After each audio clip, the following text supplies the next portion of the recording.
sort of on and off again has been going on for the past year on the so-called trade negotiations.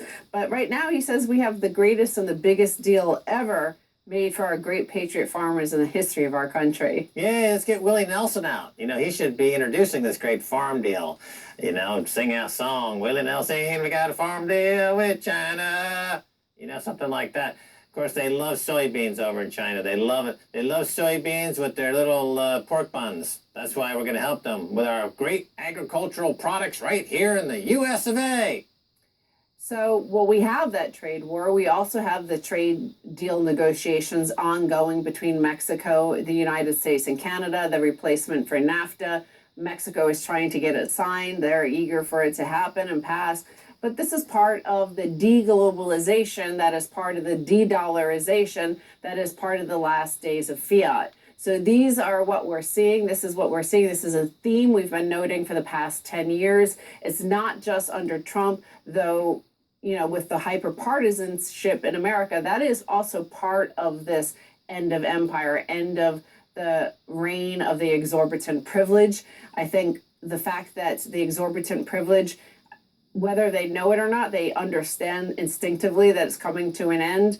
The plunder and the spoils of empire are, the pie is shrinking, they feel. And that's why I think you're seeing sort of, over the top. If you come to America, it is just a remarkable thing to watch the cable news here. It's just like people losing their minds. Everything is a cycle. Everything's on an orbit. The planets, everything spins, and the atoms that make up our universe, and the cosmos, it's all revolving around this enormous black hole.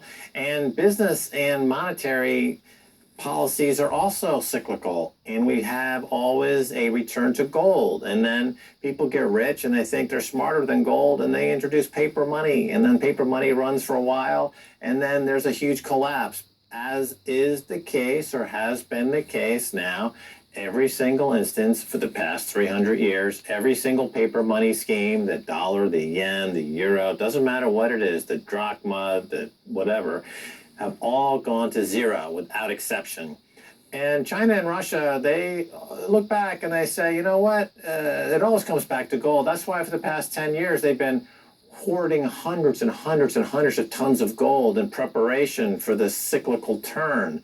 And now that it's here and the music stops, and some countries won't be with a chair to sit on in this musical chairs game, and one of those countries is definitely Britain, but it looks like the U.S. will also be out of the game. So we're going to get into gold in just one moment, because I want to talk about what the Dutch Central Bank, the Dutch National Bank, has said recently about gold, and that's really important. I do want to note also that in terms of the chaos on the global geopolitical and geoeconomic scene, which is an indicator that this whole fiat system as a unit of account that this experiment that we've been operating under for the past 50 years, that's coming to an end, because, we have Turkey, who is a NATO ally since 1951 or something like that. And Trump is saying that we're going to wage some sort of economic war the likes the world has never seen against them for, the chaos we caused in Syria.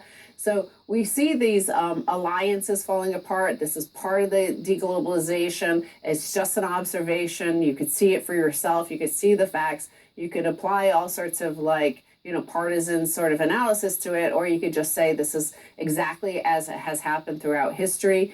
Now, of course, the Netherlands is one of these Northern European countries, one of the sensible countries that is against all these bailouts of the Italians and the Greeks and all these lazy, no good nicks in the south of Europe who require the 0% interest rates from the ECB. They were against the extension of this quantitative easing. And here is a report that the Dutch Central Bank just issued, and they say if the whole system collapses, the gold reserve can serve as collateral to start from scratch. So the Dutch Central Bank has just released a new report for the citizens of the Netherlands, talking about the 615 tons of gold that the Dutch Central Bank holds and why they hold it. Because if the system collapses, I don't think it's a matter of if, it is collapsing. And they're saying that this will be used to reset and restart from scratch. Right, the Dutch central bank is blowing the whistle on the fiat money system.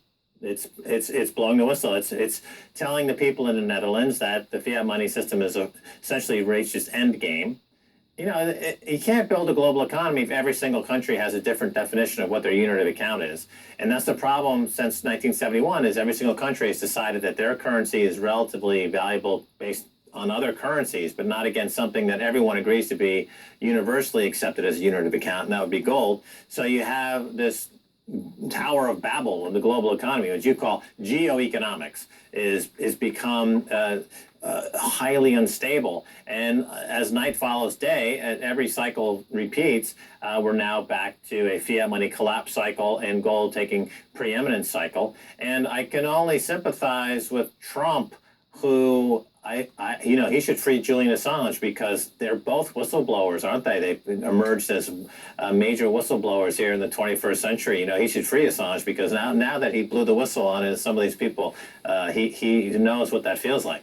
So, recently we reported that Mark Carney, who is the head of the Bank of England, he was here in the United States on U.S. soil in Wyoming at Jackson Hole, where all the central bankers of the world met just a month or so ago. And he said at that time that basically Keiser Report has been right. Keiser Report was right. He didn't mention our name, but I know he must be watching us because he captured what we've been saying. So right is that the US dollar is toast. He essentially said it cannot operate as a unit of account anymore. We need a stable, honest unit of account. He didn't mention that we should just return to gold, and that would be a sensible thing to do. But what he would suggest is that the IMF should issue a synthetic cryptocurrency, and that everybody can then know how much debt is there and how many units of account are actually there. And it avoids the situation of these global trade wars. The trade wars are a result of the exorbitant privilege of the United States. The corporations here don't need the workers. Why would you pay a worker any money when you could just get free goods from overseas? So these are the imbalances that erupt. The Chinese don't want to replace the US dollar with their currency because they don't want the same problems America has with the deplorable heartland, that Hillary Clinton would call the deplorables living there that used to have jobs. Here, the central bank issues stunning warning. According to the Zero Hedge headline, if the entire system collapses, gold will be needed to start over. So the Gold from DNB report wrote, quote, if things go wrong, prices may fall, i.e. of their gold holdings, but crisis or not, a gold bar always holds value. This makes it the opposite of shares, bonds, and other securities, all of which have inherent risk. Right, there's no counterparty risk in gold. Gold is always gold. Right, but the problem with the IMF issuing some master currency is that you have the Cantillon effect, only now it's transferred from the Federal Reserve Bank to the IMF, right? So whoever gets that cryptocurrency or the IMF currency or the SDR allocation first will benefit at the expense of everyone else. So you can't really replace a problem with a similar problem. You have to replace the problem with the opposite of the problem. And the problem is fiat money, whose value is determined by economists who would go to excruciating lengths to avoid having to get real jobs, right? I mean, if there weren't Ben Bernanke or whomever, Janet Yellen or Jay Powell over there at the Fed, if they were forced suddenly to get a job, they have no qualifications to do absolutely anything except dig ditches, right? So they just don't know how to do anything. So they're going to avoid that extinction event at any cost. Well, of course, the problem with not operating a fiat system, a global fiat system, and having a gold standard for global trade has always been that kings, emperors, whoever the superpower is, they want to force other nations to abide by what they want. And how they do that is bombs, attacks, war. And what happens then? They go bankrupt because war costs a lot of money.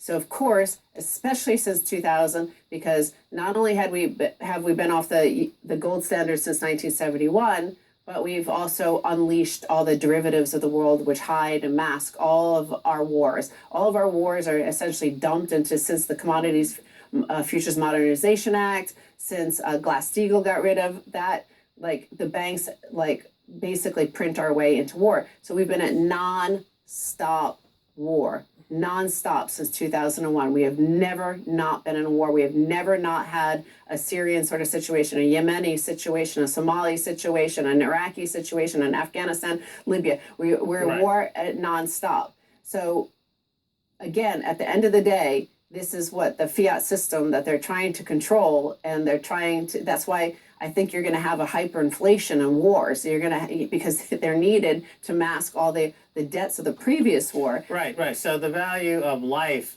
in a gold standard starts to go up. In a fiat money standard, if the